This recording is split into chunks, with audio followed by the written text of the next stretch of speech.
When the night deepens and the world falls silent, that is when the stories too dark for daylight begin to awaken. Hello everyone, and welcome to the unsettling lullaby. I am here to take you down those shadowy alleys, where every shadow whispers and every silent scream tells a story. Are you ready to feel the darkness? If you have a taste for mystery and true crime, join us on this journey. Subscribe and hit the bell icon to stay tuned. The Milwaukee Cannibal, a chronicle of horror and failure. Prologue, the apartment on North 25th Street. The smell hit them first, a thick, cloying, sweet and sour stench that seemed to coat the back of the throat. It was July 22, 1991, just after midnight, and the Milwaukee summer air was heavy with humidity.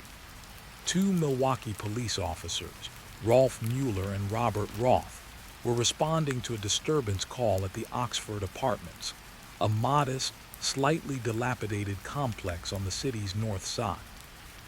A young black man, Tracy Edwards, had fled the building, handcuffs dangling from one wrist, frantically flagging down a squad car. He was terrified, babbling about a crazy white man with a knife who had threatened to cut out his heart and eat it.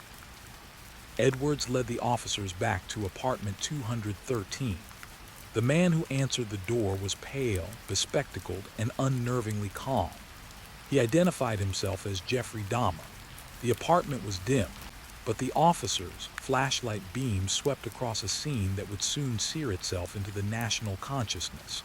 Polaroid photographs of dismembered bodies, a large blue barrel leaking a foul fluid, and in the corner of the bedroom, a human skull staring back from atop a filing cabinet. In that moment, the 13-year killing spree of one of America's most notorious serial killers came to an end. But the discovery was only the beginning. It would unravel a story of unimaginable cruelty, profound loneliness, and a cascade of systemic failures that allowed a monster to operate in plain sight, claiming 17 lives while the institutions meant to protect the vulnerable looked the other way. Pardai, The Making of a Monster, 1961-978.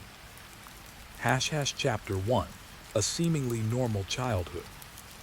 Jeffrey Lionel Dahmer was born on May 21, 1960, in Milwaukee, Wisconsin, to Lionel and Joyce Dahmer. He was by all early accounts a quiet, shy child.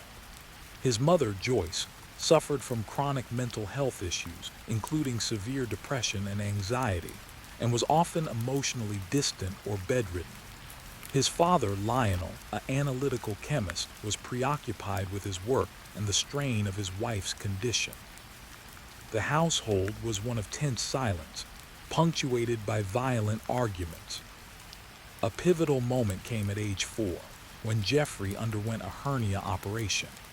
He would later tell FBI profilers that this was his earliest memory, one of feeling vulnerable and violated.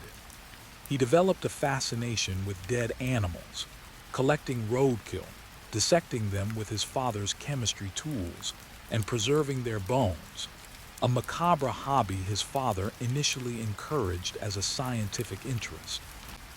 The family moved frequently for Lionel's work, from Milwaukee to Iowa to Ohio. With each move, the already isolated Jeffrey found it harder to connect. In adolescence, his dark fantasies intensified, centering on complete control over another person. He began drinking heavily, a compulsive habit that would become a lifelong crutch and a catalyst for his crimes. Chapter 2, The Awakening of a Dark Desire. Dahmer's homosexuality emerged during his teenage years, a source of deep shame and confusion in the conservative, religious environment of his home. His fantasies became explicitly violent and necrophilic.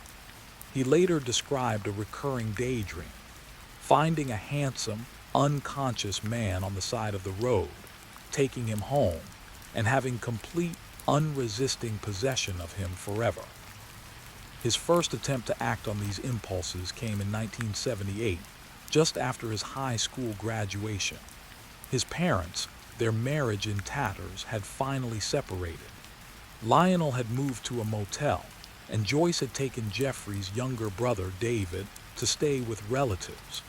18-year-old Jeffrey was left alone in the family home in Bath Township, Ohio. The isolation was total, and the darkness within him found its opportunity. On June 18, 1978, Dahmer picked up a 19-year-old hitchhiker named Stephen Hicks. He brought Hicks back to the house where they drank beer. When Hicks tried to leave, Dahmer bludgeoned him to death with a barbell. He later described a feeling of exhilaration and total power. He dismembered the body in the basement, placed the parts in plastic bags, and buried them in the wooded area behind the house. When his father returned a few days later, he noticed a strong smell of chlorine but thought nothing of it. The murder of Stephen Hicks was a point of no return, but for nearly a decade it would remain a solitary, hidden atrocity. Dahmer was drafted into the Army, served 2 years as a medic, a chilling irony, and was discharged for his alcoholism. He drifted, living with his grandmother in West Allis, Wisconsin, and working at a Milwaukee chocolate factory. The compulsive drinking worsened, and the violent fantasies, once unleashed, simmered relentlessly beneath his placid exterior. Part II. The Milwaukee Hunting Ground, 1980-71991. Chapter 3. The Descent into Method. By 1987, Dahmer had his own apartment in Milwaukee. The dam holding back his urges broke. His method became grimly ritualistic. He would cruise gay bars, adult bookstores, and bus stations, targeting primarily young men of color, many of whom were gay, some struggling with homelessness or addiction, individuals he perceived as marginalized and less likely to be immediately missed. His modus operandi was deceptively simple. He would lure a victim to his apartment with promises of money for posing for photographs, or simply for drinks and companionship. There, he would drug their beer or coffee with powerful sedatives, often crushed halcyon or Restoral pills stolen from his job at the Ambrosia chocolate factory. Once they were unconscious, he would strangle them. The murder was only the beginning of the ritual. Dahmer's primary drive was not just killing, but the possession and control that came after death. He would perform crude lobotomies on some victims, drilling holes into their skulls and injecting muriatic acid or boiling water in a deranged attempt to create a zombie, a living, compliant companion. He dissected the bodies, often engaging in acts of necrophilia. He meticulously cleaned the skeletons, sometimes bleaching them, and kept the skulls as trophies. Flesh was disposed of, often dissolved in acid in a 57-gallon drum he kept in his bedroom. He began experimenting with cannibalism, later telling detectives he wanted his victims to become a part of him. Chapter 4. The Glaring Red Flags, a Litany of Failures. The sheer number of Dahmer's victims, 17 between 1978 and 1991, is horrifying.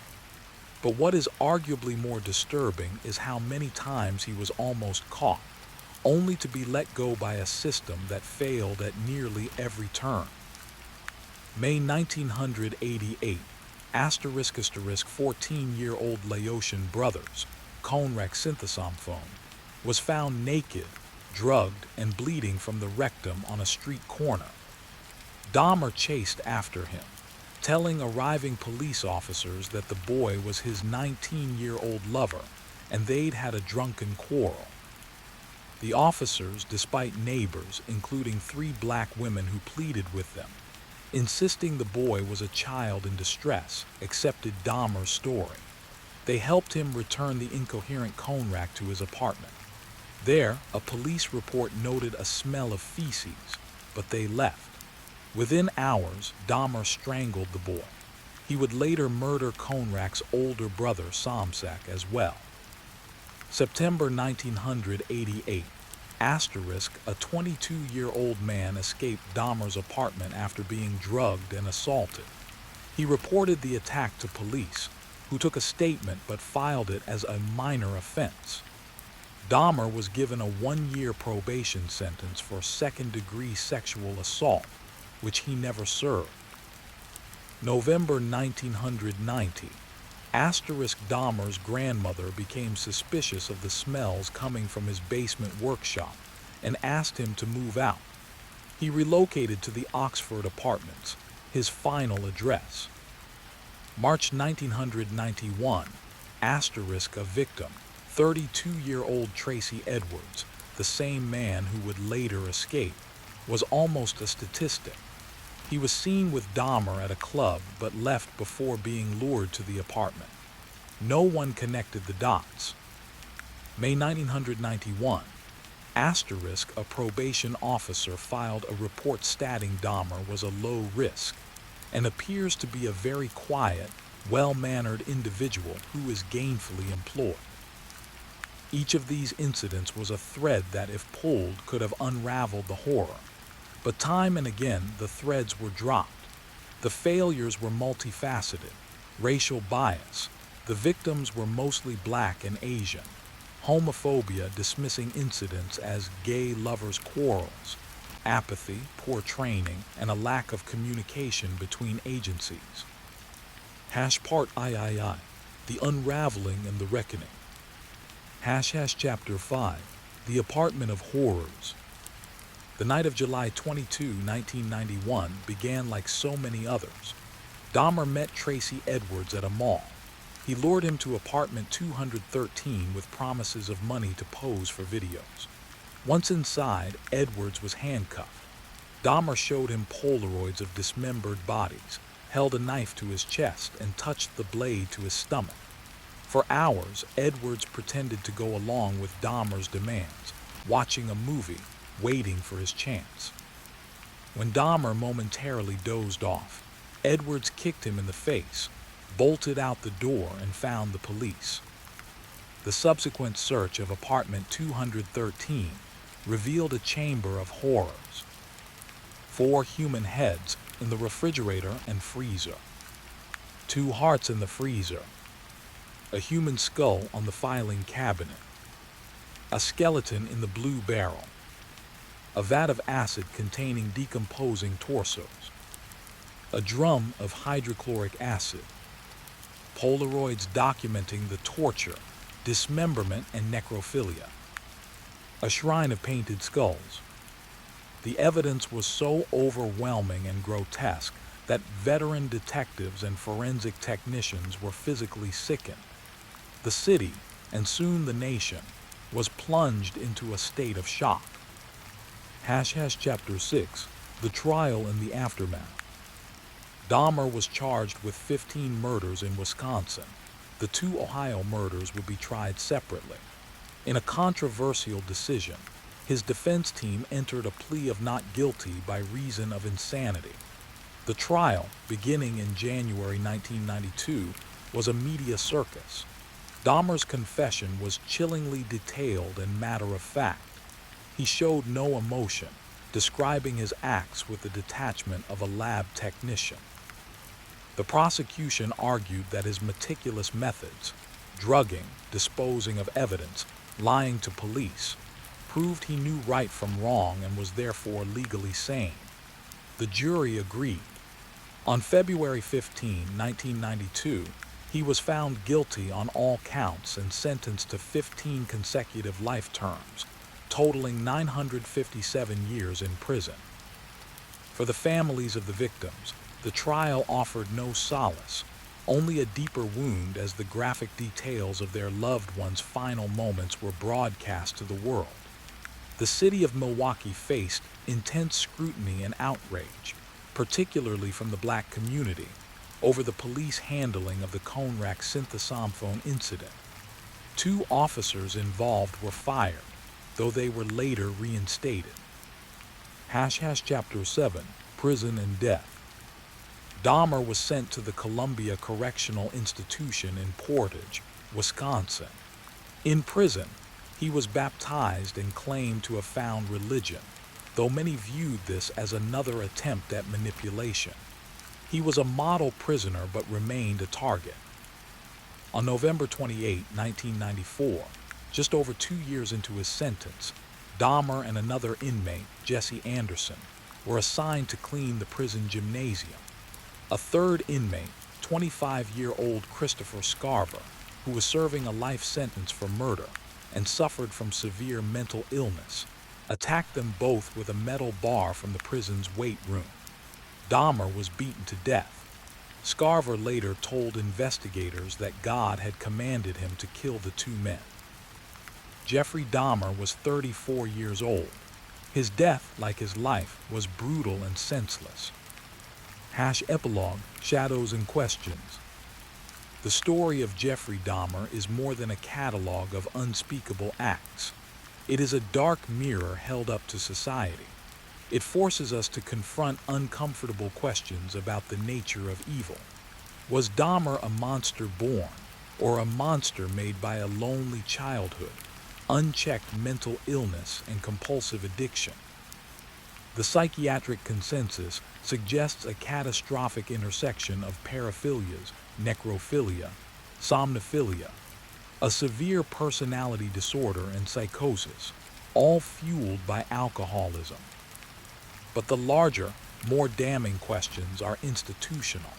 How could so many warnings be ignored? How did biases and assumptions blind trained professionals to a screaming reality? The Dahmer case led to reforms in police procedure, particularly in missing persons cases and community relations in Milwaukee. It sparked broader conversations about the vulnerability of gay men and minorities to violent crime, at a time when the AIDS epidemic was already ravaging the gay community and fostering societal indifference. The victims, Stephen Hicks, Stephen Chuomi, Jamie Dockstader, Richard Guerrero, Anthony Sears, Raymond Smith, Edward Smith, Ernest Miller, David Thomas, Curtis Straughter, Errol Lindsay, Tony Hughes, Conrad Synthesomphone, Matt Turner, Jeremiah Weinberger, Oliver Lacey, and Joseph Bradehoff were more than just numbers in Dahmer's grim tally. They were sons, brothers, and friends. Their stories were cut short by a profound evil, but also by a profound failure. The apartment on North 25th Street has been demolished. The physical space of the horror is gone, but the shadows it cast, the questions of justice, prevention, and human darkness, linger long after the last bone was cataloged and the last acid drum was hauled away. The Milwaukee cannibal remains a stark, gruesome lesson in what happens when a broken individual meets a broken system, and the unthinkable becomes routine. The Black Dahlia, a requiem in 2 parts. Buckeye, the girl from Medford. Prologue, The Lot, January 15, 1947. The morning fog clung to the vacant lot on Norton Avenue like a shroud, reluctant to reveal what had been left at its heart. It was a mother taking a shortcut, Betty Bersinger, pushing her infant daughter in a stroller, who first saw what she mistook for a discarded store mannequin. Pale, waxy, and posed with a terrible, deliberate artistry. But mannequins don't have jagged smiles carved from ear to ear. Mannequins aren't drained of blood and severed cleanly at the waist. The Los Angeles Police Department descended upon the patch of weeds and scrub grass, a mundane slice of a working-class neighborhood now transformed into a theater of the grotesque. The body was that of a young woman, dark hair splayed like a halo, her torso placed a foot from her lower half. She had been meticulously washed. The brutality of the bisection contrasted with a strange, chilling care. A single word began to circulate among the hardened detectives, a word that tasted of both professional admiration and visceral dread: craftsman asterisk. The victim was identified from fingerprints as Elizabeth Short, 22, an aspiring actress from a small town in Massachusetts. To the press, she was a phantom, a starlet who had never starred, a beauty who haunted the edges of Hollywood's glow. A reporter, seizing on a rumor about a noir film called Asterisk the Blue Dahlia and the black lace she was said to favor, christened her for eternity, the Black Dahlia Asterisk. And so, before her family could properly grieve a daughter, a sister, a friend, Elizabeth Short vanished. In her place arose an icon, a blank screen upon which the city projected its fantasies, its fears, and its fathomless darkness. Part 1. Elizabeth 1924-1944. Elizabeth Short was born in Boston, the third of 5 daughters to Cleo and Phoebe Short. Her childhood in Medford, Massachusetts, was defined by 2 things: a delicate, dark-haired beauty that made people stare, and a profound, aching absence. Her father, Cleo, had built a miniature golf course that prospered until the crash of '29 wiped it out. One morning, he parked his car on the Charles River Bridge, leaving his hat and coat neatly on the railing, and vanished. He was presumed a suicide, a failure who couldn't face his family. For young Bette, the abandonment was a foundational wound. She developed severe asthma and a melancholic disposition, dreaming of a life far from the gray New England winters. She was a good student, polite and well-liked, but her teachers noted a distance in her large, dark eyes, as if she were waiting for her real story to begin. At 18, with the war raging, she followed a soldier sweetheart to Vallejo, California. The romance fizzled, but California had imprinted itself on her soul. Here was the light, the possibility, the antidote to Medford. She worked as a clerk at Camp Cook, where her beauty was a constant currency. Men were drawn to her, not just to her face, but to a palpable vulnerability, a need for validation she wore like perfume. She spoke in a soft, affected whisper, cultivated a persona of refined elegance, and told stories of a wealthy father who would one day return for her. She was, in every sense, constructing a character, Elizabeth Short, a lady of mystery and promise. But the reality was a series of bus tickets, rented rooms, and borrowed money. She drifted between Florida and California, leaving behind a trail of broken engagements and hopeful suitors. She dreamed of movies, not of fame, but of the transformation it offered. To be someone else, wholly and completely, seemed to her the greatest escape. Part 2. The Ascent to Nowhere, 1945-1947. In the summer of 1946, Elizabeth returned to Los Angeles. Post-war Hollywood was a city of desperate glamour, swarming with thousands of young women just like her, each holding a headshot, each carrying a dream that weighed less than the paper it was printed on. She took a room at the Chancellor Apartments on Hollywood Boulevard, then at the Hawthorne Hotel, living on coffee, cigarettes, and the generosity of men who bought her dinners at the Crown Grill. Her life was a series of near misses and almost was. She was introduced to a director at Warner Bros. Who called her photogenic, but offered no screen test. She dated a married salesman who promised to leave his wife. She befriended other girls in the same precarious boat, forming fleeting, intense bonds forged in shared poverty and ambition. To them, she was bait, kind-hearted, prone to tears, and perpetually short of cash. She talked often of a handsome pilot named Matt Gordon, a major she'd met in Florida, claiming they were to be married upon his return from overseas. When a telegram arrived informing her of Gordon's death in a plane crash in India, her friends saw the last flicker of a tangible future die in her eyes. In early January 1947, her path intersected with a man named Robert Red Manley, a 25-year-old married salesman. She met him at the Biltmore Hotel downtown. Charmed, he drove her to San Diego, where she said she was visiting her sister. On the return trip to LA, they checked into a motel.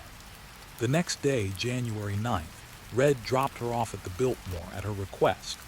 He watched her walk into the lobby, her figure receding into the grand, busy space.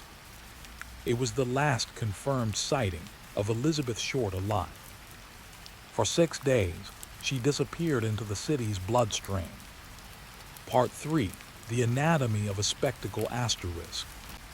The discovery of the body unleashed a media frenzy unlike any before. The Los Angeles Asterisk, Examiner Asterisk, Herald Express Asterisk, and Times competed with lurid front-page headlines. They published Elizabeth's smiling, hopeful portrait alongside graphic, censored descriptions of the crime scene. The Black Dahlia was everywhere, a tabloid goddess born from a hellish crime. The LAPD, led by Captain Jack Donahue of Homicide, was inundated. The case file, eventually labeled Z149987, began to swell. They tracked down her mother, Phoebe, who had to identify her daughter from the ghastly morgue photographs. The press hounded the grieving family in Medford, turning their private tragedy into public fodder. And then the letters came. A week after the murder, the Asterisk Examiner received a package. Inside was Elizabeth Short's birth certificate, social security card, photographs, an address book, and a note cut and pasted from newspaper headlines. Here are Dahlia's belongings. Letter to follow. The address book had been meticulously cleaned with only the name Mark Hansen visible, a nightclub owner Elizabeth had known. It was a taunt, a calculated act of engagement with the public spectacle. Days later, a final communication arrived at the newspaper's office, a postcard. "Have changed my mind," it read in the same pasted lettering. "You would not give me a square deal." Dahlia killing was justified. It was signed with a symbol, a rectangle or perhaps a coffin. The killer was not just a murderer. He was an editor, a critic, a puppet master controlling the narrative. He had inserted himself into the dialogue between the crime and its audience. The investigation became a hall of mirrors. Over 150 men would confess to the murder. Suspects ranged from the plausible to the absurd. The jilted boyfriend, the creepy landlord, the wealthy surgeon with the necessary skill, the transient butcher with the necessary strength. Each lead dissolved into contradiction, alibi, or madness. One suspect, a 26-year-old hotel clerk named Leslie Dillon, seemed promising. He had medical knowledge, was a known conman, and had bragged to acquaintances about knowing who did it. He was arrested, interrogated for days, but the evidence was purely circumstantial. He was released. Another, Dr. Walter Bailey, a respected surgeon who lived mere blocks from the lot, possessed the surgical precision the crime suggested. His personal life was in turmoil, and his whereabouts were never fully accounted for, but no direct link to Elizabeth was ever established. The most persistent theory involved a connection to the Cleveland torso murderer of the 1930s, a never-caught serial killer who also dismembered victims. LAPD detectives even traveled to Ohio to consult. The similarities were haunting, but conclusive evidence never materialized.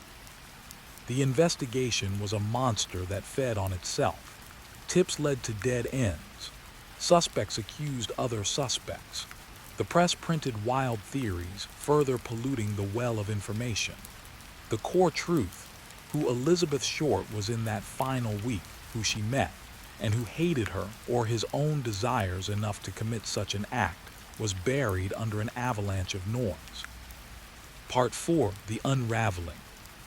The police fixated on Elizabeth's personal life, dissecting her relationships with men. In the moral climate of 1947, a beautiful, unmarried woman who accepted dinners and lodging from male acquaintances was easily cast as a good-time girl, a tease, or worse. The narrative subtly shifted. Perhaps she had brought this upon herself. This characterization alienated potential witnesses who feared being tarred by association, and simplified a complex young woman into a noir archetype. the doomed femme fatale, even though she had fatally attracted only violence, not fortune. Her friends from the Chancellor Apartments, like Ann Toth, were harassed by police and press. The man who last saw her, Red Manley, was subjected to brutal, sleep-depriving interrogations and a lie detector test. He broke down, was hospitalized for a nervous collapse, and was eventually eliminated as a suspect. Mark Hansen, the nightclub owner whose name was left in the address book, was a figure of interest. He had known Elizabeth, had given her money, and had a reputation. Was the killer pointing a finger at Hansen, or was Hansen himself involved? Nothing stuck. As months turned into years, the active investigation cooled. Detectives retired. Files were boxed. The Black Dahlia became a legend, a ghost story told to newcomers in Los Angeles. For the LAPD, it was an open wound, a symbol of their limitations.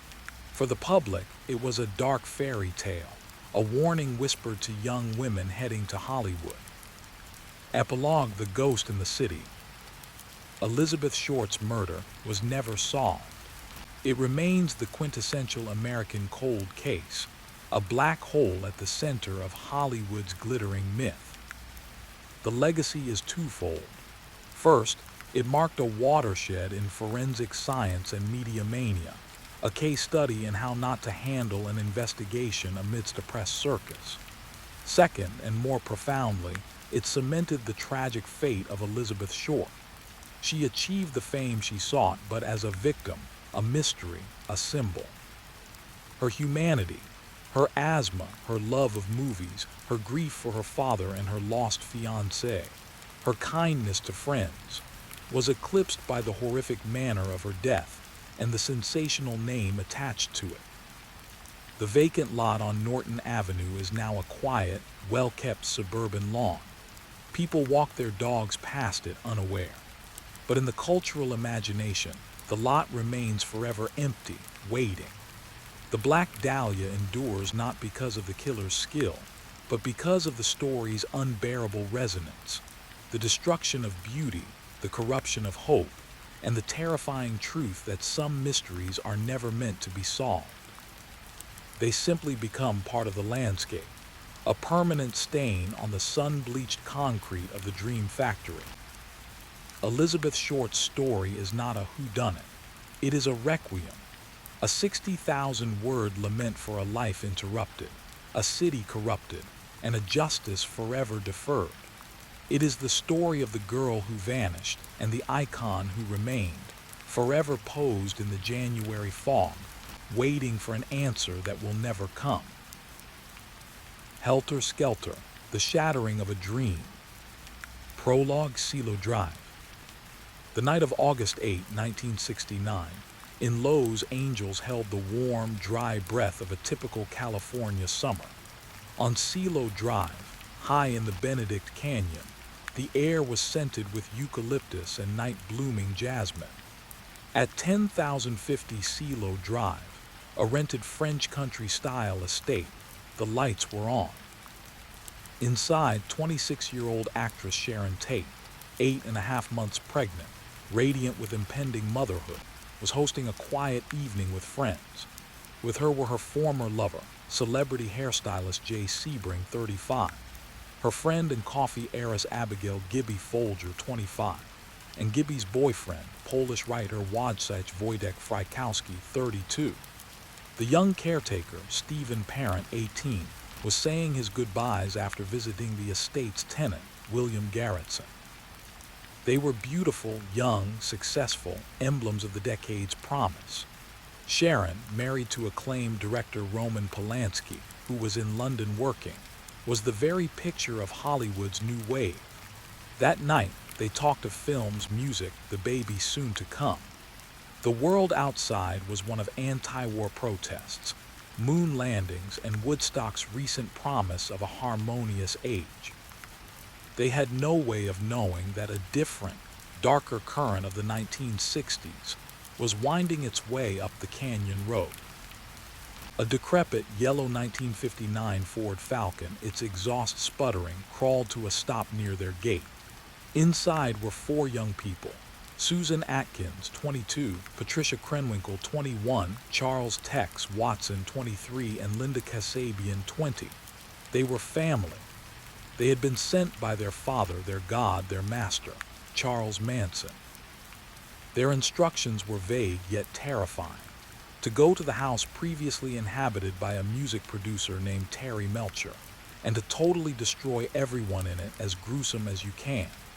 They were to leave a sign, something witchy. They were armed with knives and a gun, their minds stripped of conscience and filled with Manson's apocalyptic vision of helter-skelter, a coming race war he believed the Beatles prophesied in their music. What followed was not just murder, it was a ritual slaughter. Stephen Parent in his white Ambassador was the first. As he tried to drive away, Tex Watson stepped out, raised a .22 caliber buntline revolver, and fired 4 times through the windshield. The invaders then scaled the fence, cut the phone lines, and entered the house. The scene that unfolded was one of primal, almost unimaginable horror.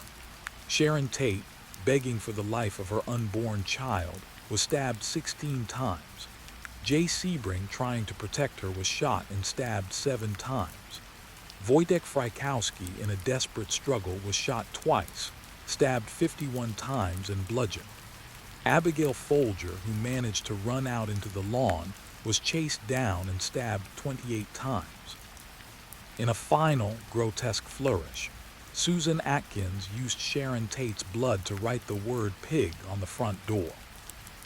Then they drove away, back to the dilapidated Spawn movie ranch in the San Fernando Valley, where they reported to a small, bearded man with intense, hypnotic eyes.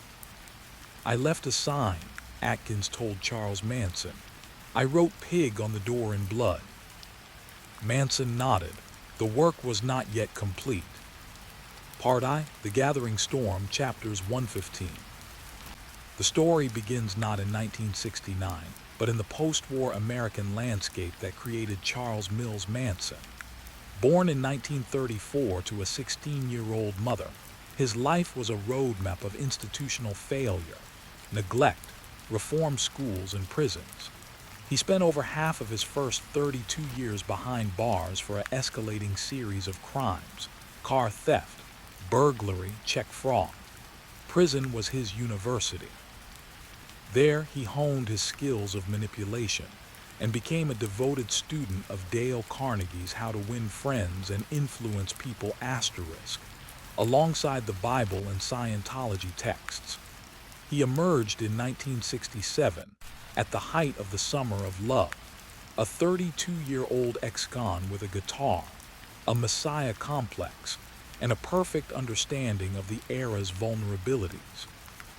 San Francisco's Haight-Ashbury district was ground zero for disaffected youth, runaways, flower children, seekers disillusioned with the straight world. Manson, with his scraggly beard, piercing gaze, and folk songs laced with pseudo-philosophy, was a magnet. He didn't preach hate at first. He preached love, freedom from society's chains, and a communal family. He offered belonging to the lost. We meet the young women who would become his core disciples: the rebellious Susan Atkins, the insecure Patricia Krenwinkel, the naive Leslie Van Hout, the fragile Lynette Squeaky Fromm, and the men, the rudderless Charles Tex Watson, a college athlete from Texas, the troubled Steve Clem Grogan, the hanger-on Bruce Davis. Manson seduced them with a combination of psychedelic drugs. LSD was a key tool: sex, apocalyptic Bible rants, and twisted interpretations of Beatles songs. He convinced them he was Christ or the devil, whichever was more powerful. He was the only reality. The family moved south to Los Angeles, drifting through the hippie communes and the periphery of the music scene. Through a connection, Manson even briefly met Terry Melcher, Doris Day's son and a successful producer, hopping for a record deal. When Melcher rejected his demo tapes, a deep, vengeful seed was planted in Manson's psyche. At the Spahn Ranch, a crumbling Old West movie set, Manson established his kingdom. His philosophy crystallized into helter-skelter, his term for the impending apocalyptic race war.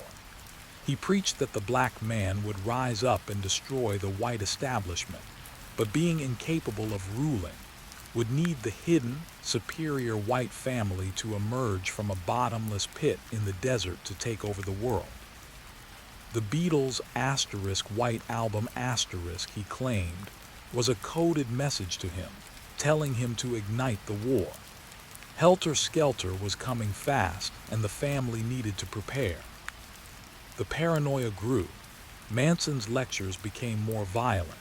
The family practiced knife fighting and midnight raids. They began a series of burglaries and, ominously, creepy crawls, sneaking into homes at night to silently move furniture, terrifying the sleeping inhabitants, a practice meant to desensitize them to fear and invasion. The fuse was lit. Part II, The Nightmare, chapters 1630. The narrative plunges into the heart of darkness over 2 nights. The book meticulously reconstructs the Tate LaBianca murders from police reports, trial testimony, and the haunting accounts of Linda Kasabian, the family member who participated but could not bring herself to kill.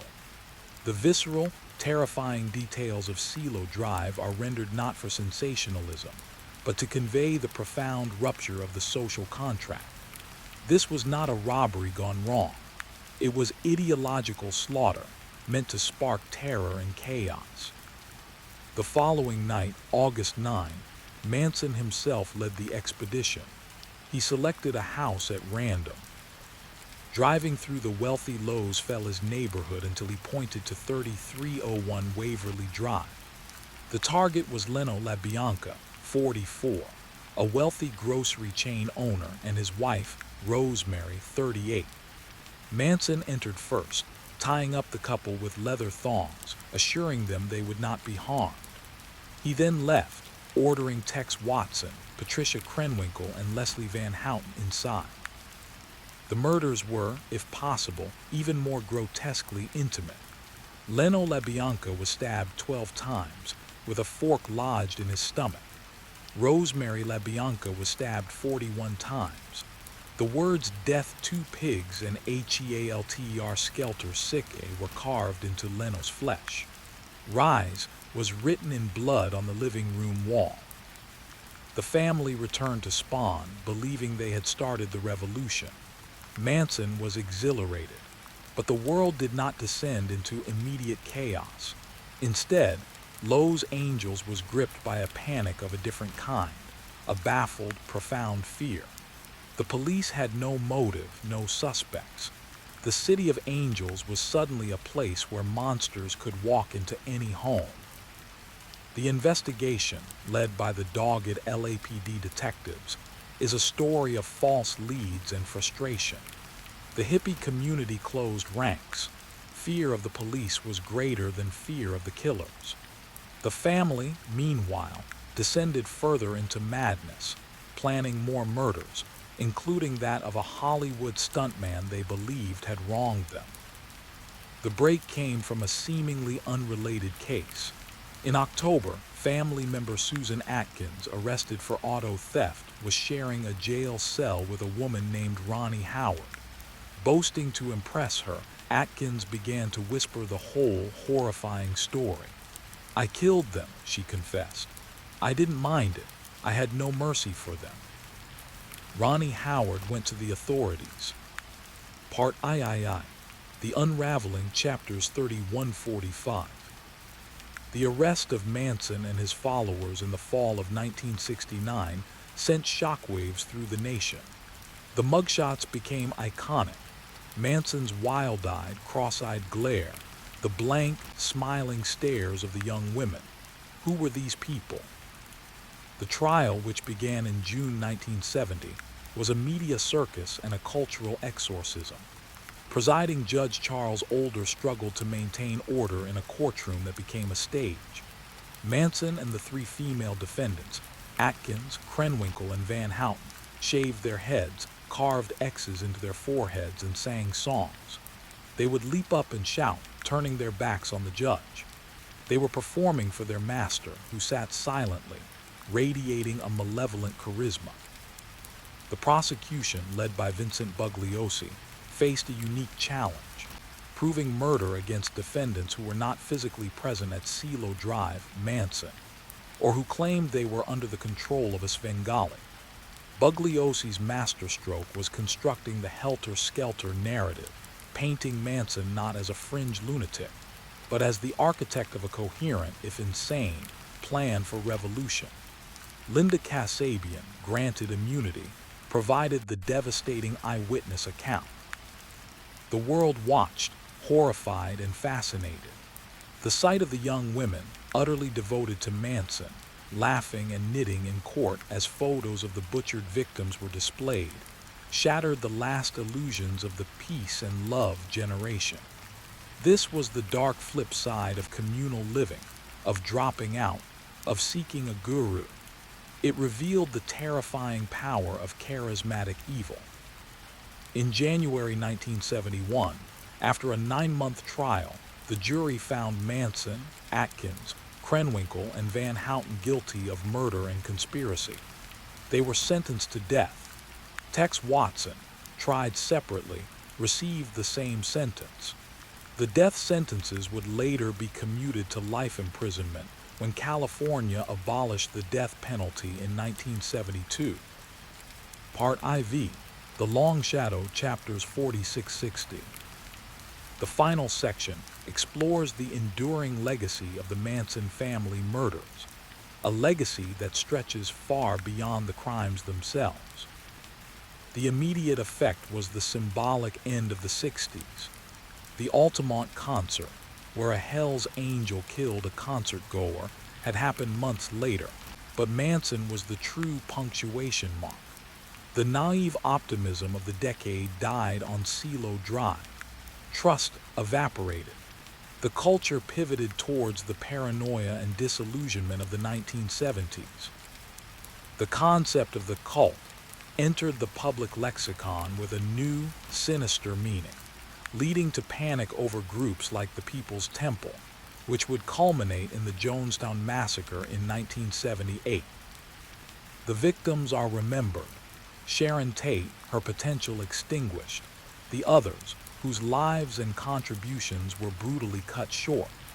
The survivors, like Sharon's mother Doris Tate, became fierce advocates for victims' rights, changing the legal system. The killers remain in prison, a source of endless macabre fascination. Their parole hearings become regular media events, where the now elderly women, some expressing remorse, some still seemingly under Manson's spell, plead for freedom, a freedom the courts and public have consistently denied. Manson himself became a perverse icon, a fixture of conspiracy theories and underground idolatry until his death in prison in 2017. The story ends not at Spahn Ranch or the courtroom, but in the quiet of Silo Drive. The house was long ago razed. The wind still rustles the eucalyptus trees. The murders were a seismic event, a crack in history. They proved that the most profound evil could wear the face of a scraggly prophet and speak in the language of love, that paradise could be a prelude to hell, and that the quest for a perfect world could lead, with terrifying logic, to a blood-soaked door on a warm California night. The 1960s didn't just fade away. They were, in part, murdered, and the world has been looking over its shoulder ever since. Note, this outline and sample prologue demonstrate the structure, tone, depth, and approximate word count scope of a 60,000-word book on this subject. The full work would expand each part with detailed character studies, atmospheric scene setting, courtroom drama, psychological analysis, and historical context. Prologue: The Unseen Shadow. The first time he crossed the threshold of a stranger's home, he was not yet the Golden State Killer. He was a vibration in the still, Central Valley night, a chill that entered not through an open window but through the very walls. It was the summer of 1976 in Rancho Cordova, a suburb of Sacramento dreaming the safe, sun-bleached dreams of middle-class America. Behind a door locked with nothing but a simple spring latch, a family slept. He moved with a terrifying, practiced silence. He had been there before in the daylight, perhaps posing as a lost delivery man, nodding the layout, the husband's work schedule, the children's room. Now in the dark, he was a curator of fear. He piled dishes from the kitchen onto the back of the husband, a warning that any movement would bring a crashing alarm. He whispered threats that were both mundane and monstrous. Then he focused on the wife. His signature was not just the act, but the theater of control. The binding with pre-cut lengths of cord, the deliberate, agonizing prolonging of the ordeal. Before leaving, he would sometimes take a souvenir, a coin, a piece of jewelry, and he would sometimes eat a slice of cheese from the refrigerator, a few scoops of ice cream. The ultimate violation followed by a casual domestic act. It was a message. I am not a monster from your nightmares. I am in your kitchen. I am in your home. I am you. This was the beginning. The crimes would escalate in geography and brutality, spiraling out from Sacramento to the East Bay, to the Central Coast, to Southern California. The names given to him by a confused and terrified press multiplied. The Visalia ransacker, the East Area rapist, the original Night Stalker. He evolved from a predator of the night to a reaper of lives, bludgeoning couples to death in their beds in Goleta, Ventura, and Dana Point. He left behind a cryptic, taunting puzzle of DNA, shoe prints, and a whispering voice that would haunt survivors for decades. For over 40 years, his identity was the most dangerous secret in California. He was a ghost in the police files, a sketch on a bulletin board, a cold case that grew colder with each passing year. He was the shadow in the corner of the state's golden dream, proof that the most profound evil could be utterly, completely ordinary. And then, in 2018, in a quiet suburb of Sacramento, not unlike the ones he once terrorized, a 72-year-old man named Joseph James DeAngelo was walking his small dog when a phalanx of police vehicles surrounded him. The shadow had a face. The key that unlocked the cage was not a forgotten fingerprint or a deathbed confession. It was a double helix, a family tree, and a digital age he could never have imagined. This is the story of that hunt. It is a story of the lives he shattered, the detectives who refused to forget, and the revolutionary forensic dawn that finally named the nameless. It is the story of how the past, no matter how deeply buried, can be made to speak. #Pardai, The Map of Fear, 1970-31979. Asterisk Chapter 1, The Ransacker Asterisk. Claude Snelling was a community college professor who believed in the essential goodness of his Visalia neighborhood. On the night of September 11, 1975, that belief was murdered. Awakened by a noise, he saw a figure in a ski mask trying to abduct his teenage daughter from her bedroom. Snelling rushed to her defense and was shot twice in the chest on his own front lawn.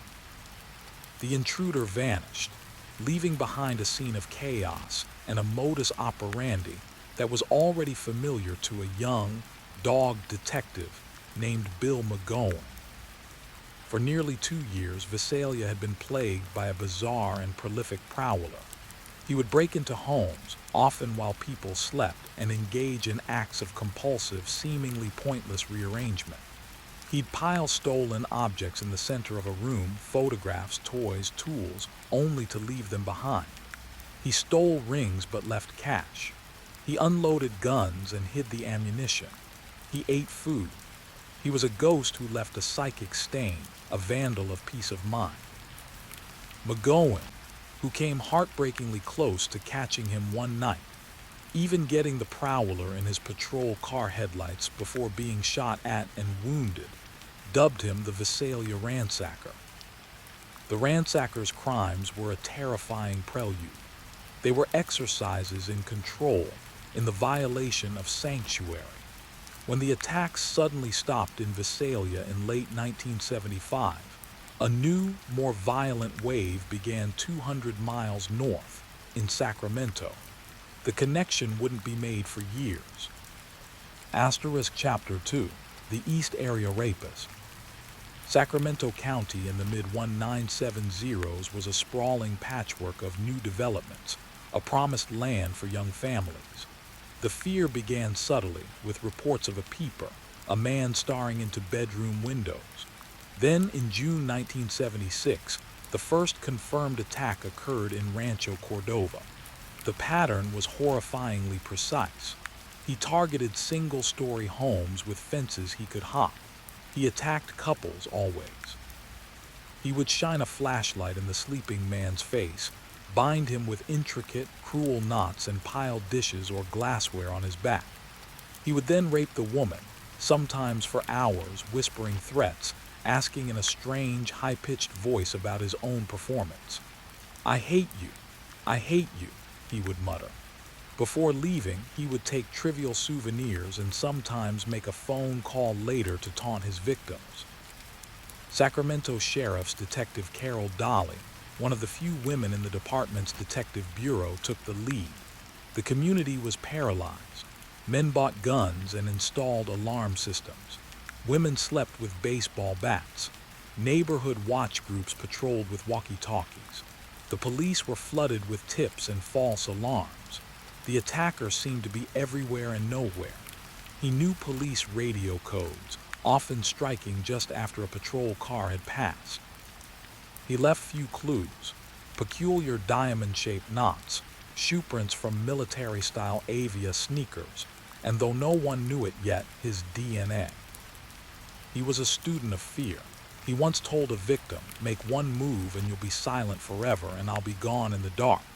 He was true to his word. By 1978, he had committed over 40 sexual assaults in the Sacramento area. The attacks then migrated to the East Bay. In San Jose, Danville, Walnut Creek, the nightmare repeated. The press called him the East Area Rapist. The police knew he was escalating. The dishes on the back were becoming heavier objects. The threats more graphic. The violence simmering just beneath the surface of his control was about to boil over. Chapter 3: The Original Night Stalker. The shift from rapist to murderer was not abrupt. It was a dark gradient. In December 1978, a couple in Golta, a college town near Santa Barbara, were bludgeoned to death in their bed. The man was shot. The scene had the hallmarks of the East Area Rapist: the binding, the ransacking, the chilling control. But it was crossed with a new, final fury. The killer had taken a set of monogrammed cufflinks. Over the next 3 years, a series of double murders followed, each more brutal than the last, dotting the map of coastal Southern California. Golta again, Ventura, Dana Point, Irving. The victims were always couples, often in affluent neighborhoods. The killer would disable outside lights, enter through a sliding glass door, and awaken the couple with a blinding flashlight. He would bind them, then methodically, savagely beat them to death with a blunt object, a log from the fireplace, a tire iron he brought with him. He raped the women both before and after their deaths. He ransacked the homes, taking jewelry and coins. He was a storm of rage, yet he remained eerily quiet, often spending hours in the homes. The Southern California detectives, unaware of the Sacramento rapes, dubbed this new phantom the Original Night Stalker, to distinguish him from the later, unrelated Night Stalker, Richard Ramirez. The cases went cold, buried under other homicides. The only concrete clue was something the investigators couldn't yet understand: biological evidence. Semen samples were preserved on microscope slides, a biological signature waiting for its name. Chapter 4: The Ghost in the Files. By the mid-1980s, the attacks stopped. The ghost had vanished, but for the survivors and the families of the murdered, the trauma was a life sentence. Sharon Huddle, a young deputy district attorney, would later describe the pervasive, unshakable fear that dictated where she lived, how she slept, the constant checking of locks. For detectives like Carol Dolly in Sacramento and Paul Holes, a young criminalist in Contra Costa County who would later become obsessed with the case, the files never closed. They were a nagging, unfinished symphony of horror. The various monikers, Visalia Ransacker, East Area Rapist, Original Night Stalker, remained separate in official databases. It was a cold case writer named Michelle McNamara, decades later, who would popularize the unifying name that stuck, the Golden State Killer. But in the 1990s, a technological breakthrough began to illuminate the darkness. DNA profiling, first used in a criminal case in 1986, became a standardized forensic tool. In 1996, a criminalist in Orange County ran the DNA from the original Night Stalker crime scenes. It was a match across all the Southern California murders. They were the work of one man. Then, in 2001, a Sacramento detective named Larry Poole had a hunch. He sent the DNA from an East Area Rapist case to the state's new DNA database. It matched the DNA from the Orange County murders. The connection was made. The East Area Rapist and the original Night Stalker were the same person. The geographic and behavioral map of a single, unprecedented criminal career was finally drawn. He was responsible for at least 13 murders, over 50 rapes, and more than 100 burglaries. He was one of the most prolific serial offenders in American history, and he was still out there. Part II, The Long Silence, 1982-010. Chapter 5, Life in the Shadows. Who was he in the decades of silence? Did he stop or just change? The prevailing theory among investigators was that he aged, married, had children, and settled into a grim parody of a normal life. His need for control and domination likely found other, non-criminal outlets. Perhaps he became a tyrannical husband, a micromanaging father, a bitter employee. His violent compulsions may have been channeled into obsessive hobbies, furious workouts, or cold, calculated cruelty in his personal relationships.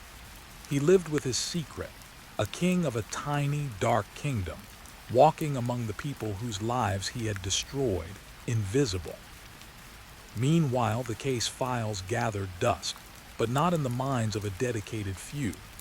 Paul Holes, by now a seasoned cold case investigator and crime lab director in Contra Costa County, became the case's chief archivist and evangelist.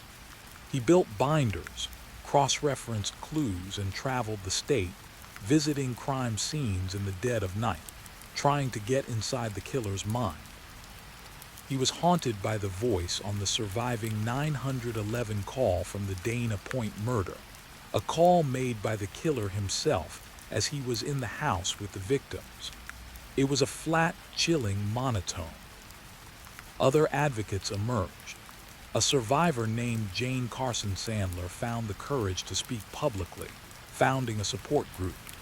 Bloggers and amateur sleuths on forums like the East Area Rapist Original Night Stalker board on pro boards dissected every scrap of evidence.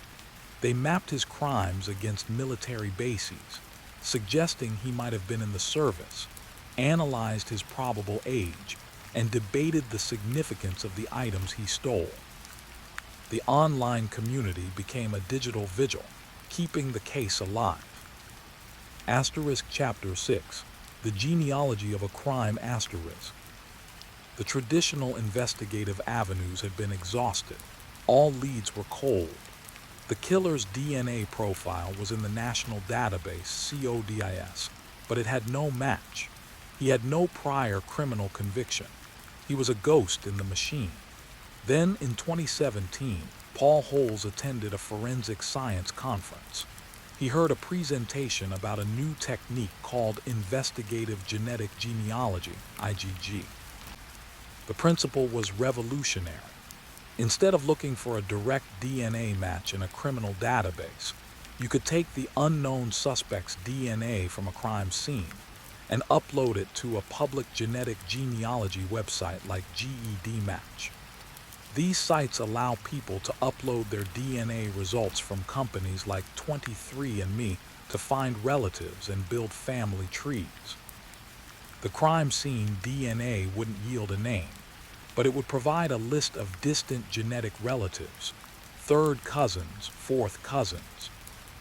By building out the family trees of these matches, a skilled genetic genealogist could work backwards to find common ancestors. Then, they could work forwards down the branches of the family tree, using traditional detective work, obituaries, birth records, social media, property records, to identify living male descendants who fit the killer's profile, the right age, the right geographic location during the crimes. It was a long shot. It required a perfect DNA sample, a skilled genealogist, and a killer who had relatives curious enough about their ancestry to have uploaded their DNA. But for Holes, it was the only shot left. He partnered with a retired detective named Barbara Rae-Venter, a pioneer in IgG. They obtained a fresh DNA sample from a 1980 crime scene in Ventura. The clock was ticking on the statute of limitations for the rapes. More urgently, the killer, if alive, was in his 70s.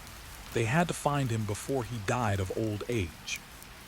#III, the name in the code 2018. Chapter 7, Building the Tree. Barbara Rae-Venter went to work. She uploaded the killer's DNA profile to GEDmatch. Several distant relative matches appeared. It was like finding a handful of stars in a vast galaxy. She had to deduce the shape of the entire constellation. She and a team of investigators began the painstaking, months-long process of building family trees. They started with the matches, tracing their lineages back through census records, marriage certificates, and newspaper archives. They were looking for a branch that led to California, to a man born between 1945 and 1955. The trees sprawled, encompassing thousands of individuals. They hit dead ends. They followed promising lines that fizzled out. It was a monumental puzzle, a blend of high-tech science and old-fashioned genealogy. Slowly, a cluster of family names began to emerge as significant. One branch led to a great-great-grandparent in the Midwest. Another led to immigrants from Italy. The puzzle pieces were locking into place. They narrowed the search to a handful of potential suspects. One by one, they were eliminated through alibis or DNA exclusion. The pool shrank. The tension in the task force, which now included the FBI and the Sacramento County District Attorney's Office, was palpable. They were closing in on a ghost who had evaded capture for 4 decades. Chapter 8, we have him. The break came from a discarded item. In April 2018, investigators were surveilling a 72-year-old man named Joseph James DeAngelo, who lived in Citrus Heights, a Sacramento suburb eerily close to the epicenter of the East Area rapist attacks. To obtain a definitive DNA sample without alerting him, they used a technique as old as investigation itself. They collected his trash. One morning, after DeAngelo rolled his bins to the curb, an investigator posing as a garbage collector retrieved the contents. Among the discarded tissues, food wrappers, and other detritus of daily life, they found a used tissue. In the lab, DNA was extracted from it. It was a perfect match to the Golden State Killer. On April 24, 2018, as Joseph DeAngelo, a former police officer, a Navy veteran, a father, a grandfather, was walking in his driveway, A swarm of law enforcement vehicles descended. He was arrested without incident. The Shadow had not only a face but a history. He had been a police officer in the town of Exeter, near Visalia, during the ransacker attacks. He had been fired from the Auburn Police Department in 1979 for shoplifting a hammer and dog repellent. He had lived a stone's throw from some of his most horrific crimes. The ordinariness of his life was the final, most shocking layer of the horror. Asterisk Chapter 9. The Confrontation. The arrest sent seismic waves through California and the world. Survivors and families of victims wept, their decades of unresolved trauma suddenly colliding with a stark reality. In court, DeAngelo appeared as a frail, white-haired old man in an orange jumpsuit, a stark contrast to the athletic, powerful phantom of the 1970s. Facing the death penalty and mountains of evidence, DeAngelo's lawyers negotiated a plea deal. In June 2020, in a socially distanced Sacramento courtroom adapted for the COVID-19 pandemic, Joseph James DeAngelo pleaded guilty to 13 counts of murder and 13 rape-related charges in exchange for a sentence of life in prison without the possibility of parole. The plea hearing became an unprecedented forum for the victims. Over 3 days, dozens of survivors and family members delivered impact statements directly to DeAngelo, who sat slumped in a wheelchair, masked and expressionless. A woman he had raped as a 15-year-old told him, "You are nothing." A man whose sister was murdered said, "I want to see you rock." A survivor described the sound of his voice as the soundtrack to my fear. It was a catharsis 4 decades in the making. DeAngelo offered a chance to speak, uttered a hoarse, barely audible phrase. "I'm sorry to everyone I've hurt." It rang hollow, a punctuation mark on a lifetime of calculated cruelty. He was sentenced to multiple life terms. The Golden State Killer would die in prison, a caged and named Shadow. Epilogue, the Echo Asterisk. The capture of Joseph James DeAngelo did not bring an end to the story. It transformed it. It proved that time is no longer an ally to the wicked. Investigative genetic genealogy has become a standard tool in cold case units across the globe, solving dozens of murders and rapes that had been given up for lost. It has ushered in a new ethical frontier, balancing the imperative of justice with profound questions about genetic privacy and the use of voluntarily submitted DNA for law enforcement. For the survivors, the journey continues. Closure is not a switch that flips with a guilty plea. It is a slow, ongoing process of rebuilding a self that was shattered. Their courage in surviving, and later in speaking, is the true counter-narrative to DeAngelo's legacy of fear. And for the rest of us, the story of the Golden State Killer is a permanent stain on the California dream, a reminder that evil is not always a stranger in a dark alley. Sometimes, it is the man next door, the retired mechanic, the grandfather who tended his roses. It is the terrifying possibility that the most profound darkness can hide in plain sight for decades, until science and relentless determination finally force it into the light. The case stands as a grim monument to human depravity and a triumphant testament to the enduring, if delayed, possibility of justice.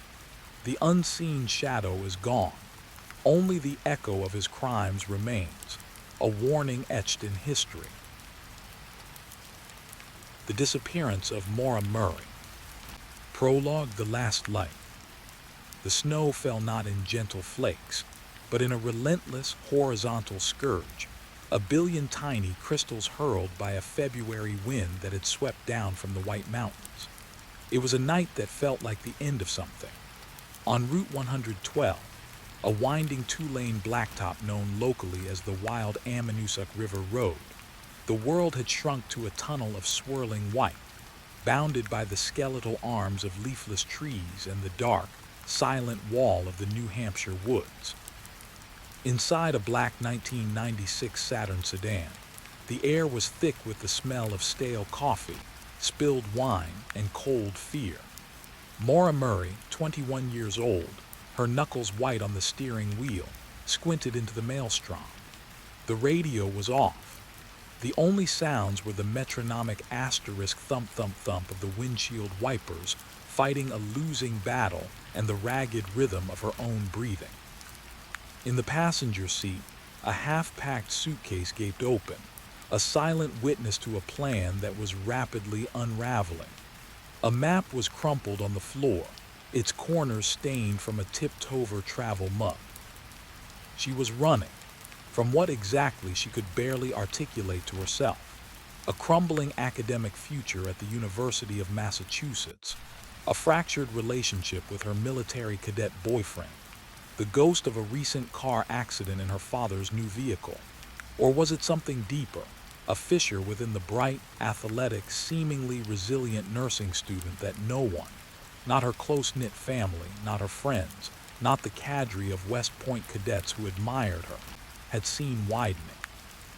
The Saturn, a car she'd borrowed from her father after her own mishap, hit a patch of black ice, a serpent of invisibility on the curve near the disappearance of Maura Murray. Prologue, the last known moments. The wind howled through the white mountains of New Hampshire on the evening of February 9, 2004, carrying with it a fine, biting snow that dusted the darkening pines. At approximately 7:27 p.m., a 1996 Saturn sedan, its black paint gleaming under a thin layer of road salt, veered off the sharp curve of Route 112 in Haverhill. The sound of crushing metal and shattering glass was swallowed by the vast, indifferent wilderness. Inside a weathered colonial house just yards away, Butch Atwood, a retired school bus driver, was settling into his evening routine when the impact shuddered through the quiet. Peering out his window, he saw the car angled against a snowbank, its front end crumpled. He pulled on his boots and coat, his breath forming clouds in the frigid air as he trudged toward the scene. A young woman stood beside the damaged vehicle, her face pale under the streetlight's orange glow. She appeared unharmed but shaken, her hands shoved deep into the pockets of a dark coat. "Do you want me to call the police?" Butch asked, his voice raised over the wind. "No," she replied quickly, almost sharply. "Please no, I've already called AAA. They're on their way." Her words were clear, but her eyes darted away from his, scanning the dark road east and west. Butch, uneasy, returned to his house. He called the police anyway. It was the right thing to do. When a Haverhill police cruiser arrived just minutes later, the Saturn's driver's side door was locked. The young woman was gone. Her name was Maura Murray. She was 21 years old, a nursing student at the University of Massachusetts Amherst. She would never be seen again.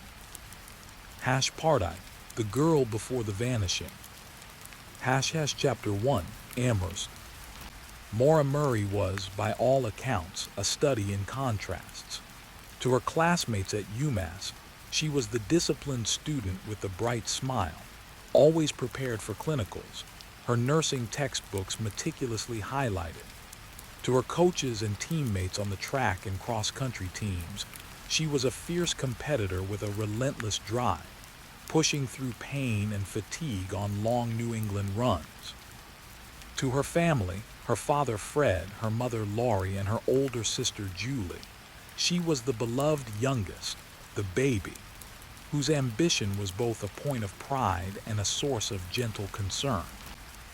But there was another layer, one that only fragmented glimpses would later reveal. In the days leading up to her disappearance, Maura's normally steady world showed cracks. There was a late-night crash in her father's new car, a quiet incident handled off the books. There were cryptic emails to her boyfriend and professors, mentioning a death in the family. a death that investigators would later confirm never occurred.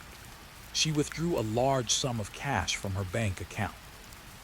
She packed her car with college textbooks, toiletries, and her favorite stuffed animal, seemingly for a long trip, yet told no one of her plans. On February 9, she emailed her professors and work supervisor at a university security desk, saying she would be absent for a week due to a family emergency. She then loaded her Saturn with boxes, a box of wine, and her sleeping bag. She left campus and began driving north, her destination unclear. Was she fleeing, seeking solace, or following a plan known only to her? Chapter 2, The Wilderness. Route 112, known as the Wild Ammonoosuc River Road, is a serpentine two-lane highway that cuts through some of New Hampshire's most remote and rugged terrain. In winter, it is a tunnel of snow and shadow, connecting sparse clusters of homes. The spot where Maura crashed was a dead zone for cell phones, then a relatively new technology. To the east lay the small village of Haverhill. To the west, miles of dense, snow-covered forest leading toward the ominous vastness of the White Mountain National Forest. When Officer Cecil Smith arrived at 7:46 p.m., he found the Saturn locked, airbags deployed, a small amount of red liquid later determined to be spilled box wine on the driver's seat, and an open box of wine in the back. There was no sign of Maura. A subsequent search by police and volunteers in the following days yielded nothing.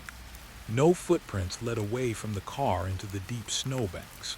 No personal items were scattered. It was as if she had evaporated into the cold February air. The official theory, heavily promoted in the early days, was that Maura, possibly intoxicated and frightened of a DUI charge given her recent car mishap, had fled into the woods to avoid police. The assumption was that she had succumbed to the elements, hypothermia claiming her life within hours, her body hidden by the terrain and the subsequent snowfalls. But experienced search and rescue personnel voiced doubts. The conditions that night were brutally cold, but the snow was not deep enough to completely conceal a body without leaving a trail. The immediate area was combed with dogs and grid searches. If she had entered the woods, they argued, some trace would have been found. The absence of evidence began to whisper of other possibilities. Chapter 3, The Digital Campfire. In 2004, the internet was transitioning from a novelty to a central hub of daily life. Forums like Web Sleuths and Topics became the digital town squares for a new kind of community, armchair detectives. Maura Murray's case, with its haunting combination of a relatable young woman, a bizarre set of circumstances, and an utter lack of resolution, became a cornerstone of this emerging true crime landscape. Theories proliferated in the glow of computer screens. Some were grounded in the known facts. The Woods theory, * she died of exposure, but the search was flawed or the terrain deceived them. The tandem driver theory, * she was meeting someone. That person picked her up moments after the crash, and something sinister then transpired.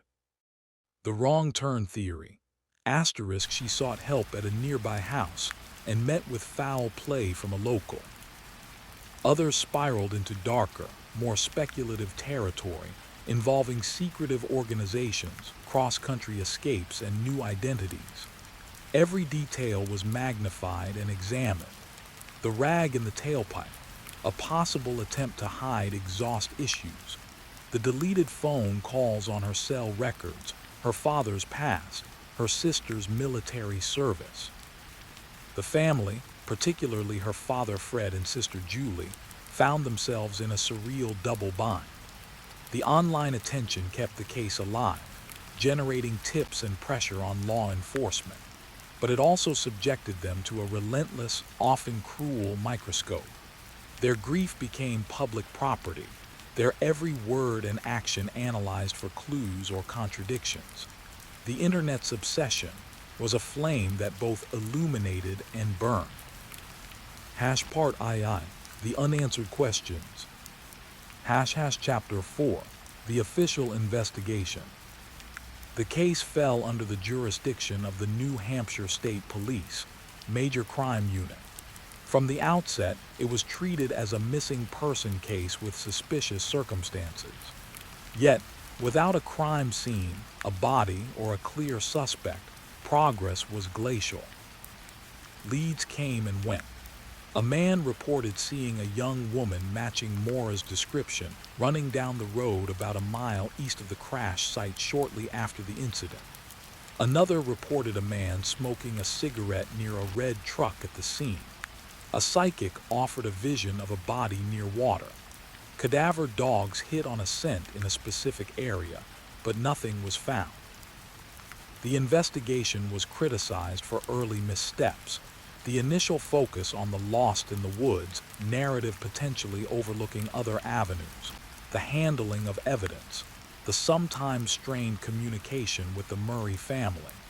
As years turned into decades, the case file grew thick with tips, interviews, and theories, but the central page remained blank. Where was Maura Murray? Chapter 5, the personal abyss. For the Murray family, time did not heal. It fossilized the pain. Fred Murray became a fixture on news shows and podcasts, his New England accent and raw, persistent anguish a heartbreaking counterpoint to the detached analysis of online sleuths. He walked the roads near the crash site countless times, searching for anything the official searches had missed. He lobbied the state government, even taking his plea to the governor. Lori Murray, Maura's mother, passed away in 2009 without answers, a loss that added another layer of tragedy to the family's ordeal. Julie Murray transformed her grief into advocacy, becoming the family's most public and poised spokesperson, managing the delicate balance between hope and the crushing weight of reality. Their lives were permanently partitioned into before and after. Every birthday, every holiday was a reminder of the empty chair. The mystery was not an intellectual puzzle to them. It was a black hole at the center of their universe, swallowing. The House on Elm Drive. Part I, The Golden Cave. The story always begins the same way, with a house. Not just any house, but a Spanish-style mansion at 722 North Elm Drive, Beverly Hills. In the summer of 1989, its terracotta roof tiles baked under the California sun, and the bougainvillea climbed the walls in violent bursts of magenta. To the neighbors peering through their own security gates, it was a monument to success. To the two young men who lived there with their parents, it was something else entirely. Lyle Menendez, 21, woke that August 20th to the smell of chlorine and cut grass. Through the window of his second-floor bedroom, he watched the gardener moving like a silent specter across the lawn. Downstairs, he could hear the familiar sounds of his mother, Kitty, preparing breakfast, the clink of porcelain, the hiss of the espresso machine. His father, Jose, would already be in his study, the door closed on an early call to New York or London. Lyle's relationship with the house was complex. Every cornice, every imported marble tile, every locked cabinet spoke of his father's will. The tennis court, the swimming pool, the screening room, they were not amenities but exhibits in the museum of Jose Menendez's ambition. Lyle had learned to move through the rooms with a specific posture, shoulders back, chin up, a performance of the son his father demanded. His younger brother, Eric, 18, was still asleep. Eric's sleep was often fitful, haunted by dreams Lyle only partly understood. Where Lyle had learned to armor himself with a slick, calculating charm, Eric remained porous, sensitive, his emotions flickering transparently across his face, a liability in this household. The day unfolded with a practiced normalcy. Kitty discussed the menu for a dinner party with the housekeeper.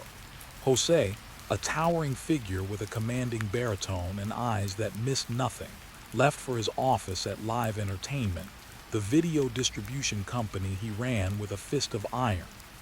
Lyle drove to Princeton, where he was ostensibly a student, though his academic standing was perpetually precarious. Eric had a tennis lesson. Beneath this placid surface, tectonic pressures built. There were secrets in the house on Elm Drive, secrets in the safe in Jose's closet behind the family portraits, secrets in the way Kitty's smile sometimes froze when Jose entered a room, secrets in the bruises Eric explained away as sports injuries, and in the desperate, whispered conferences the brothers held in Lyle's bedroom late at night, the volume on the stereo turned up to mask their voices. The pressure found its release point just after 10 p.m. Jose and Kitty were in the den, a room lined with leather-bound books no one read, eating their customary bedtime snack of ice cream and berries. They were watching The Spy Who Loved Me * on the large-screen television. Eric and Lyle had been out to see * Batman *, they would later say, and returned home. What happened next would be dissected in countless courtrooms, articles, and documentaries. The official timeline, pieced together from ballistics, forensics, and the brothers' own conflicting statements, is this. Lyle and Eric retrieved two 12-gauge Mossberg shotguns from the trunk of a car. They entered the house through a side door. They walked to the den. Jose Menendez looked up from James Bond's exploits. Perhaps he said something. Perhaps he just stared, that imperious gaze meeting his sons for the last time. The first blast hit him in the back of the head. He fell forward onto the Turkish rug. Kitty Menendez, according to the coroner, had time to process a moment of pure, unthinkable horror. She may have raised a hand. She may have tried to stand. She was shot multiple times in the leg, the chest, finally, devastatingly in the face. The shooting lasted less than a minute. When it was over, the den was a charnel house. The large-screen TV continued to play. The glamorous fantasy whirled a grotesque counterpoint to the reality on the floor. Lyle and Eric fled. They drove to a movie theater parking lot they would claim to establish an alibi. Later, they returned home, discovering, with what they performed as gut-wrenching, hysterical grief, the bodies of their parents. Lyle's 911 call, recorded at 11:47 p.m., is a masterpiece of feigned trauma. His voice is high, shattered, barely coherent. "Somebody killed my parents," he screams to the dispatcher. He is hyperventilating. "Oh my God, they're dead. We just came home, there's blood all over." Police and paramedics arrived at a scene of almost operatic carnage. The two handsome, distraught young men, clad in preppy sweaters, were comforted by officers. They spoke of a possible mafia hit. Their father was a powerful man with enemies. They mentioned hearing shots, seeing shadowy figures run into the night. Their story was plausible if chaotic. They were not suspects. They were victims, the tragic sons of a Beverly Hills horror. For 6 months, the murder of Jose and Kitty Menendez was the most sensational unsolved case in America. The brothers sold their story to Vanity Fair *, posing for photographs that painted them as grief-stricken orphans. They collected on their parents' life insurance. They embarked on a spending spree of epic proportions, dropping hundreds of thousands of dollars on Rolex watches, a restaurant venture, luxury cars, and tennis lessons with a pro. But the facade had cracks. The spending was too frantic, too public. The grief seemed to evaporate in the neon glow of nightclubs. Investigators, led by LAPD detective Les Zoller, grew suspicious.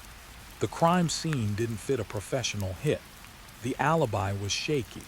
A tip came in about the purchase of the shotguns. The breaking point came in March 1990. Dr. L. Jerome Oziel, a psychologist, came forward. Eric Menendez had been his patient, and Eric, along with Lyle in a later session, had confessed. Oziel, fearing for his own safety after overhearing the brothers discuss killing him to ensure his silence, had tape-recorded a subsequent conversation. On those tapes, played eventually for a rapt and horrified world, the Menendez brothers told a different story. It was not a story of intruders or mob hits. It was a story of a home. Author's note: asterisk, this is the opening section of a proposed 60,000-word narrative. The complete work would unfold across 3 acts. Act I, the crime and the cover-up approx. 20,000 words would detail the immediate aftermath, the brothers' performance of grief, their extravagant spending, and the gradual unraveling of their alibi, culminating in their arrest. Act II, the trials and the testimony approx. 30,000 words would form the core of the book, diving deep into the 2 sensational trials, the first ending in deadlocked juries, the second in conviction. This section would explore the central, controversial defense, years of severe psychological, sexual, and physical abuse at the hands of their parents. It would give voice to the prosecution's counter-narrative of spoiled, greedy children who murdered for money and freedom. The complex characters of Jose, the domineering immigrant success story, Kitty, the former beauty queen caught in the web, Lyle, the calculating firstborn, and Eric, the fragile younger son, would be explored in depth. Act III, legacy and reconsideration approx. 10,000 words would cover their life sentences, the recent resurgence of their case in the era of true crime documentaries and social media, and the ongoing debate about trauma, culpability, and justice. It would examine why this case, decades later, continues to fascinate and divide public opinion. The narrative would maintain a journalistic yet novelistic tone, aiming for psychological depth and moral complexity rather than simple sensationalism. It would be a story about family, secrets, the American dream twisted into a nightmare, and the eternal, difficult question of why.